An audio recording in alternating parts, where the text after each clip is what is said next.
ಸತ್ಯಾಸತ್ಯತೆ ಹೊರಗಡೆ ಬರಬೇಕಾದ್ರೆ ಇದು ನ್ಯಾಯಾಂಗ ತನಿಖೆ ಆಗಬೇಕು.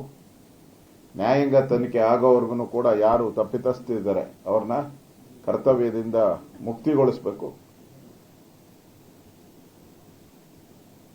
ಸಾರ್ವಜನಿಕರಲ್ಲಿ ಇರತಕ್ಕಂಥ ಈ ಗೊಂದಲ ಇವತ್ತು ಕೂಡ ನೆನ್ನೆನೂ ಕೂಡ ಹೋರಾಟ ನಡೆದಾಯಿತು. 4,500 ಜನ ಹೋರಾಟದಲ್ಲಿ ಭಾಗಿಯಾಗಿದ್ರು.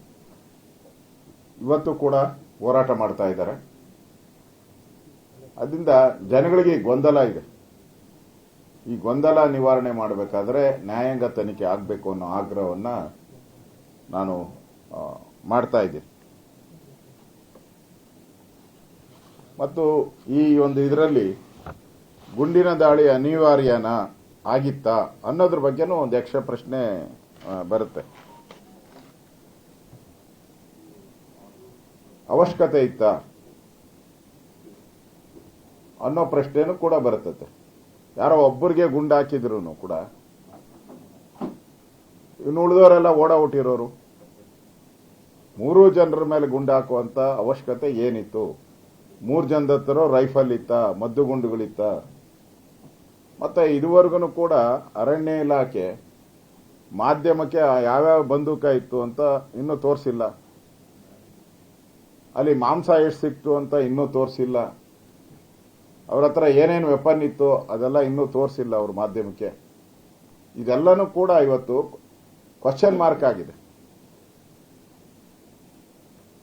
ಇದೆಲ್ಲವನ್ನ ಗಮನದಲ್ಲಿಟ್ಕೊಂಡು ಇಲಾಖಾ ತನಿಖೆ ಏನು ಮಾಡಿದ್ದೀರಾ ಅದರಿಂದ ಸತ್ಯ ಹೊರ ಬರಲ್ಲ. ಅದನ್ನ ಯಾರು ನಂಬೋದೂ ಇಲ್ಲ. ಅದು 6 ದಿನದಲ್ಲಿ ಕೊಡು ಅಂತ ಹೇಳ್ತೀರಾ, ಅದು 60 ದಿನ ಆದರೂ ಕೊಡಲ್ಲ. ಅದು ಹೆಸರಿಗಷ್ಟೇ 6 ದಿನ, 60 ದಿನ ಆದರೂ ಅದು ತನಿಖೆ ಆಚೆ ಬರೋದೇ ಇಲ್ಲ.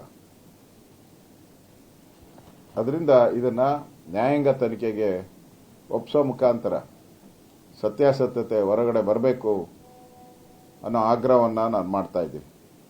ನಾನು ರಾಮಲಿಂಗಾರೆಡ್ಡಿ ಅವರು ಅರಣ್ಯ ಸಚಿವರು, ಅವರ ಅರಣ್ಯ ಸಚಿವರು ಆದ ತಕ್ಷಣವೇ 3 ಜನ ಎನ್ಕೌಂಟರ್ ಆಗ್ಬಿಟ್ಟಿದ್ದಾರೆ.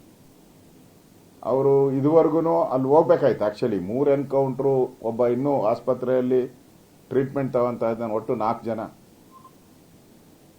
ಸ್ಥಳಕ್ಕೆ ಭೇಟಿ ಮಾಡಬೇಕಾಯಿತು, ಅರಣ್ಯ ಸಿಬ್ಬಂದಿಯ ಸಭೆ ಮಾಡಬೇಕಾಯಿತು, ಅಲ್ಲೇ ಸಭೆ ಮಾಡಬೇಕಾಯಿತು. ಮತ್ತು ಅಲ್ಲಿ ನಾಗರಿಕರು ಏನು ಪ್ರತಿಭಟನೆ ಮಾಡ್ತಾ ಇದ್ದಾರೆ ಅವ್ರ ಜೊತೆ ಸಂವಾದ ಮಾಡಿ ಅವರಿಗೆ ನ್ಯಾಯ ದೊರಕಿಸ್ಕೊಡ್ತೀರಿ ಅಂತೇಳಿ ವಿಶ್ವಾಸ ಮೂಡೋ ರೀತಿ ಅವರು ಕಾರ್ಯನಿರ್ವಹಿಸಬೇಕಾಯಿತು. ಆದರೆ ಅರಣ್ಯ ಸಚಿವರು ಇನ್ನೂ ಆ ಸ್ಥಳಕ್ಕೆ ಹೋಗಲೇ ಇಲ್ಲ. ನನಗನ್ಸ್ತತೆ ಅವರು ಬೇಜಾರಿಂದ ಹೋಗಿಲ್ವಾ ಅಥವಾ ಇಲಾಖೆ ಇಷ್ಟ ಇಲ್ವೋ ನನಗೆ ಅರ್ಥ ಆಗ್ತಾ ಇಲ್ಲ. ನನಗನ್ಸುತ್ತೆ ರಾಮಲಿಂಗಾರೆಡ್ಡಿ ಅವ್ರಿಗೆ ಪಾಪ ಕಾಡಲ್ಲೂ ನೆಮ್ಮದಿ ಇಲ್ಲ, ನೀರಲ್ಲೂ ನೆಮ್ಮದಿ ಸಿಕ್ಕಿಲ್ಲ. ಅವ್ರಿಗೆ ನೀರಾವರಿ ಇಲಾಖೆ ಕೊಟ್ಟಿದ್ರು, ನೀರಲ್ಲೂ ನೆಮ್ಮದಿ ಸಿಕ್ಕಿಲ್ಲ.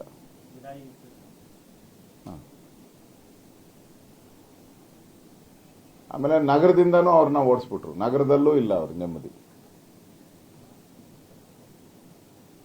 ಅವ್ರ ನಗರದಲ್ಲೂ ಇರಕ್ಕೆ ನೆಮ್ಮದಿ ಕೊಟ್ಟಿಲ್ಲ, ಅಲ್ಲಿಂದ ನೀರಾವರಿಯಲ್ಲೂ ನೆಮ್ಮದಿ ಇಲ್ಲ, ಈಗ ಫಾರೆಸ್ಟ್ಗೆ ಹೋದ್ರೆ ಅಲ್ಲೂ ನೆಮ್ಮದಿ ಇಲ್ಲ. ಆ ಪರಿಸ್ಥಿತಿ ರಾಮಲಿಂಗಾರೆಡ್ಡಿ ಅವ್ರದ್ದು. ಒಲ್ಲದ ಖಾತೆ ಕೊಟ್ಟು ಅವ್ರನ್ನ ಒಂದು ರೀತಿ ಕಾಂಗ್ರೆಸ್ ಪಾರ್ಟಿ ಒಂದು ಟಾರ್ಚರ್ ಮಾಡ್ತಾ ಇದ್ದಾರೆ ಅಂತ ಅನಿಸುತ್ತೆ.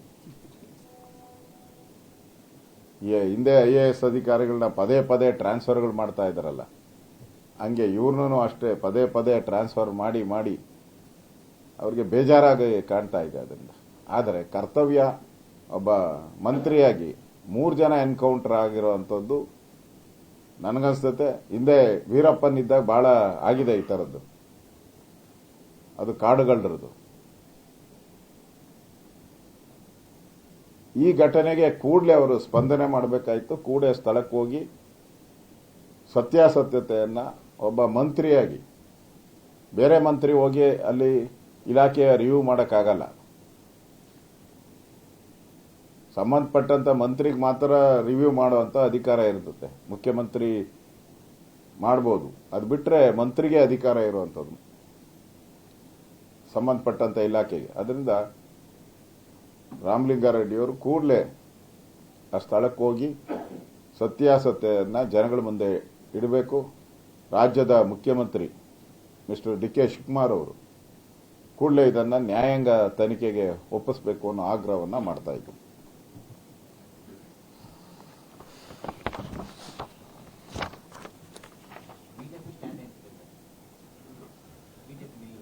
ಬಿಜೆಪಿ ನ್ಯಾಯಾಂಗ ತನಿಖೆ ನಿಲುವು ನಮ್ದು. ಸತ್ಯ ಹೊರಗಡೆ ಬರಬೇಕು. ಎರಡು ಡಿಫರೆಂಟ್ ಹೇಳಿಕೆ ಬರ್ತಾ ಇದೆ. ನಾಗರಿಕರದೊಂದು, ಅಧಿಕಾರಿಗಳದೊಂದು. ಅದರಿಂದ ಸತ್ಯ ಹೊರಗಡೆ ಬರಬೇಕು. ಅವ್ರು ರಿಯಲ್ ಆಗಿ ಪೋಚರ್ಸ್, ಅವರು ಹಿಂದೆ ಎಷ್ಟು ಕೇಸ್ ಇದೆ ಅವ್ರ ಮೇಲೆ, ಯಾವ್ಯಾವ ಸಂದರ್ಭದಲ್ಲಿ ಅವರು ಪ್ರಾಣಿಗಳನ್ನ, ಜಿಂಕೆಗಳನ್ನ ಕೊಲ್ತಾ ಇದ್ರು, ಹುಲಿಯನ್ನ ಕೊಂದಿದ್ದಾರೆ, ಈ ಥರದ್ದೆಲ್ಲ ಅವರ ಪೂರ್ವಾಪರ ಏನು ಹೇಳಿದೆ. ಏಕಾಏಕಿ ಅವರು ಪೋಚರ್ಸ್ ಆಗಕ್ಕೆ ಸಾಧ್ಯ ಇಲ್ಲ. ಏಕಾಏಕಿ ಅವರು ಕಳ್ಳರಾಗಕ್ಕೆ ಸಾಧ್ಯನೇ ಇಲ್ಲ. ಅದರಿಂದ ಅವರ ಪೂರ್ವಾಪರ ಚರಿತ್ರೆ ಏನಿದೆ ಅದು ಜನಗಳ ಮುಂದೆನೂ ಹೇಳಬೇಕು. ಇಲ್ಲ ಅಂತ ಹೇಳಿದ್ರೆ ಯಾಕೆ ಅವ್ರನ್ನ ಎನ್ಕೌಂಟರ್ ಮಾಡಿದ್ರಿ ಅಂತಾನೂ ಕೂಡ ಜನರ ಮುಂದೆ ಹೇಳ್ಬೇಕು ನೀವು. ಅದರಿಂದ ಇದು ನ್ಯಾಯಾಂಗ ತನಿಖೆ ಆಗಬೇಕು. ಅಧಿಕಾರಿಗಳು ಮಾಡಿದ್ರೆ ಇದನ್ನ ಮುಚ್ಚಾಕ್ತಾರಷ್ಟೇ. ಅದನ್ನ ನ್ಯಾಯಾಂಗ ತನಿಖೆ ಆಗಬೇಕು ಅನ್ನೋ ಆಗ್ರಹವನ್ನ ಮಾಡ್ತಾ ಇದ್ದಾರೆ.